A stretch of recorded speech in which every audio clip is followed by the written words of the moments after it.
Hi, good morning. My name is Ian Santi, the Deputy Director of the Honolulu Emergency Services Department. Today we'd like to talk to you today about our new resource that we're adding to our C.O.R.E program. Again, just to recap about what our C.O.R.E program currently does, our C.O.R.E program, Crisis Outreach, Response, and Engagement. We are able to engage our houseless communities out there and provide the resources or facilitate resources that we're able to help individuals to find the housing that they need. Our C.O.R.E program is comprised of two sets of houses. One house is our case managers that do the social work aspect of it and able to facilitate individuals to get their proper documents and services that they need to get into housing and into places that are able to move forward with. The other aspect that we have a primary focus on with is our emergency services department is our medical aspect, and we have our EMTs, our paramedics, and our nurses that do outreach, and we provide wound care and get them to proper clinics and treating them. With that, currently we have SUVs as well as ambulances that we are able to transport individuals one at a time to these places where they're able to get these services. What we're doing now is we found that we're able to engage more people with bigger families and children, and we're going to be able to use what we see behind me is our C.O.R.E bus. This will be able to pick up upwards of, it can staff at least 12 people lying down and about 17 people seated. We don't expect to be bringing that many people at one time to a shelter or to a hygiene center, but that's its maximum capacity. This bus is a retired bus from the city bus fleet that emergency services has had for over 10 years. It was used in our mass casualty response to mass casualty events. It also was funded through a federal grant that was able to provide the stretchers inside of it. The bus is outfitted with hygiene supplies as well as extra clothes, as well as any kind of necessary needs for individuals to change if they at that point in time. So there was no additional funding for that. We continue to service the entire island with this bus, and we plan to use it on an as needed basis when we're able to get out and we find the individuals that are willing and able to accept the services that we're offering. They need to be willing about the services, and we, just like we do currently, we want to make sure that they are accepting of the services, meaning that they are able to. We have such an extreme amount of people. Some people don't want any services, and some people are very open to taking the services out there, and some people are in the middle. So our C.O.R.E team goes out every day and provides the outreach to encourage them to get off the street and find the services that they need to help them out with. With that, I'm going to introduce Director Anton C.O.R.E from Community Services, and he's going to talk about where these people are able to go. Thank you, Ian. Anton C.O.R.E, Department of Community Services. The mayor and this administration really understand that homeless is a complex problem. And it's a complex in a way that takes many different ways of addressing it, but you have to have an overall strategy that you do each execution piece in.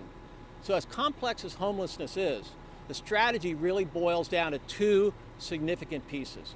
One is, can we come up with creative ways to get individuals and families on the street to accept resources and accept process into the system?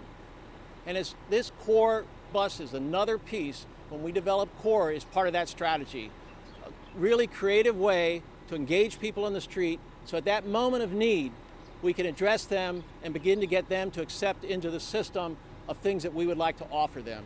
And then C.O.R.E continues to expand, and this bus today is another example of exemplifying this creative methodology. The second piece of the strategy is we constantly analyze our resources to leverage those decisions that people on the street are making. And what you've been seeing and what you're going to see is a series of events that really bring us many types of beds. As I've been known to say, beds of many flavors, helping people on the street get into clean sheets. But we understand that within the homeless population, the goal isn't always housing. For much of this population, the goal is medical treatment, right? And we want to be able to understand that and be able to take that forward. So you've seen us like open up the Waikiki Vista to Catholic Charity sheltering that we're doing, right? You're going to see a series of medical respites like Leahi Hospital that we've already opened and more that we'll be opening to treat medical treatment. you're going to see a series of shelter openings and transitional housing openings. So we're going to continue to expand our beds that can treat people with many different issues and help people along in their journey. Some for housing, some for medical treatment, and for those that are very resistant and are criminal behavior, we'll be addressing those as well. But I'm really glad to see this today, where we're expanding the C.O.R.E team to add another tool in their tool chest to expand the services of the city. Our homeless coordinator, Sam Moku, will address next. Aloha, Sam Moku, homeless coordinator. The city is working on building more shelters, as Anton said, beds of many flavors, but we cannot do this without the help of our state partner, John Mizuno, and our governor. And it is an important piece of the puzzle in order to get these shelters open. And C.O.R.E.'s team here is going to be a very important part about getting our homeless into these shelters. Anton said it best, beds of many flavors. We need to continue building these beds of many flavors everywhere on this island. And so we're looking forward to building our Kauhales units and partnering with the states in different communities so that all of our homeless have a chance to recover from addiction, homelessness, looking for a place for an affordable housing unit, places to stay where they can get better. Thank you. Good morning, everyone.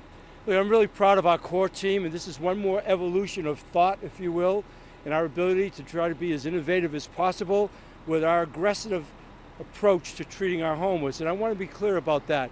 Yes, we are being aggressive, but we're not just strictly kicking people down the street. This bus is a great example. Island-wide services, and you heard Ian say, not everybody wants to take those services. Our team out here is really adept at building that trust over time. So we're there for people who want immediate service, whom we can pick up and take to places, and we want to be out there also building trust in treating out in the streets. So I'm really proud of this. As it's been said over and over again, this is not a simple problem, but it is one of the biggest problems we face in our city administration. I want to be clear about that. And we owe it to the people who are suffering on the street, because the street is not a home, to be exactly who we say we are and treating with them humanely. At the same time, 99% plus of our population needs us to help them so they can walk down sidewalks and feel safe in their own neighborhoods. So all of this is just brilliant in my mind. The first time Jim Arnold came to me and said, I think we have a bus to augment our SUVs and our ambulances, and we can set this up as almost a floating medical clinic, a vehicular medical clinic, I guess, not floating. He's been talking to me about a ship, but I don't want to get into that right now. This is just good. This is just one more innovation. We're going to do everything we can. So I want to emphasize, we're aggressive, but we're being humane in our treatment. We understand the needs of these people, the complexity of dealing with that, and we're doing everything we possibly can. So we'll take any questions you might have. We've got some talented people behind me, but I want to say it one more time. I think our core strategy, which we began a couple of years ago, is just now beginning to hit its stride. As we've pulled away from COVID for a couple of years, we've got the right staff, they've got excellent training, they know what they're doing, is a key part of what we're doing in our homeless fight. Okay? How much of an investment has been put into this in terms of the bus, in terms of the staffing? Ian can speak to that. I thought it was free. No, I'm just kidding. One more time, I can answer the question. One more time. How much of an investment has the city put into this program right now as far as the busing, the staffing? Are you hiring more people? So currently on staff, we currently have about 30 EMTs and case managers, nurses and paramedics with the C.O.R.E program. We have about 10 positions we're actually still hiring for. C.O.R.E, when C.O.R.E was initiated back in December of 2021, that was with 6 people only when it started, all through FRF money. As we transitioned off of the federal funding for it, we just started up this fiscal year back in July 1st with full funding from the city for it. Over the time period, we're looking at about $3 to $5 million that have, from December 21st to current, is how much money has been invested by the city for it, for vehicles and other equipment, supplies, and staffing. Ian, you mentioned 12 people lying down, Yes. So that if like a mass casualty or transferring a family to some sort of service. So the bus was used for our response to a mass casualty, so we repurposed it because we were able to obtain a newer bus for that purposes. So as the mayor pointed out again, we're taking out families now, so if somebody is not able to sit on the bus right in, when we give you guys inside, you guys can see what it actually looks like, and we can ask more questions and talk about that in there, so you can find out. How many staff? Oh, how many staff? There will be one driver that is a licensed commercial driver that's through our department, and also 2 to 3 staff to take care of the people that are inside there. Sorry, I was slouching. Taking out the microphone. Yeah, go ahead. And actually, I don't want to be serious about the money question, because this is where our partnership with the state really plays into this. You know, the state, because of the Department of Health, has access to federal funds. So, you know, in addition to having a mobile, look, it's a very simple concept for us. Having the capability with a mobile crisis unit to pick people up on the streets and then have places to take them to. As you heard Anton say, he named a few of them. We got more coming really very soon. And at the same time, the treatment that they get. That's where the state comes into play. So we've got an overall strategic plan with respect to how to incorporate those monies through the course of the year, what it will take. Right now, we have a number of nonprofits under contract that work with us to provide wraparound services. IHS, Catholic Charities, the North Shore Medical Group, Lutheran Health Services. We got Dr. Scott Miskovich and his team, and we're looking at some others and also expanding on the services of those people. That takes money to have trained doctors and even in some cases psychiatrists in facilities, but in conjunction with the state in getting those monies available for us, that's how we're doing it. And it's a significant amount of money. Over the course of a year, we may end up spending as much as $40 million overall. Now that said, I can tell you the savings of what that will create on the demand on our emergency rooms and the hospitals and other things is significant. So nothing is for free. I want to be serious about this. This is a good investment, okay? It is about the value of this proposition, not the cost of it. And we're doing it, however, very cost efficiently. I'm telling you that. I'm very proud of the intelligence and the effort that's gone into this. Any other questions? To prevent people from cycling, you can pick them up and they can coming back from the street. How many beds do you need? And what is the time frame that we're going to get those beds? Okay, well, we're in the process of getting those beds now. We're hoping not to have people go back out on the street. The whole idea here is to break that cycle of where people were being picked up, taken over to an emergency room, treated, put back out on the street, nowhere to go. That situation doesn't warrant. Here, we take them to a place where we get services, try to stabilize their conditions, and hopefully ultimately get them to evolve into permanent supportive housing, which is where those beds are. So we estimate that we could probably come up with somewhere, I'm hoping that, we have said on record, we hope to take 1,000 people off the streets this year. Hopefully we'll end up with about 400 to 500 beds in order to be able to do that. Not everybody will be that mobile to be able to evolve into permanent supportive housing because there's different forms of illness. Look, I want to be really clear about that. You know, we know that the people that are out there, many of them suffer from chronic diseases as well as mental addictions and mental health issues, okay? Those chronic diseases need treatment. You know, we can tell you that right now.